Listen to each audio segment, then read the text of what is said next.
கொஞ்சம் நீங்களே யோசிச்சு பாருங்க, நீங்களே திங்க் பண்ணுங்க. இத்தனை நாள் எத்தனையோ பிரச்சனைகள் உங்க வாழ்க்கையில வந்து, எத்தனையோ சில சத்துருக்கள் உங்களுக்கு எழும்பினாங்க. சில காரியம் நடக்காம கூட போச்சு, சில காரியம் தாமதமா கூட கிடைச்சது, சில கிடைக்காம கூட போச்சு.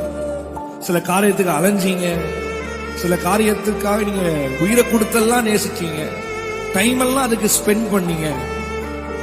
ஆனா அதெல்லாம் நீங்க சகிச்சு அதெல்லாம் தாங்கி இன்னும் நீங்க இன்னைக்கு உயிரோடு நிக்கிறீங்கன்னு சொன்னா அது உங்க வேணாம் இல்ல இல்ல, அதுதான் கர்த்தருடைய கிருபை. அதுதான் கர்த்தருடைய கிருபை.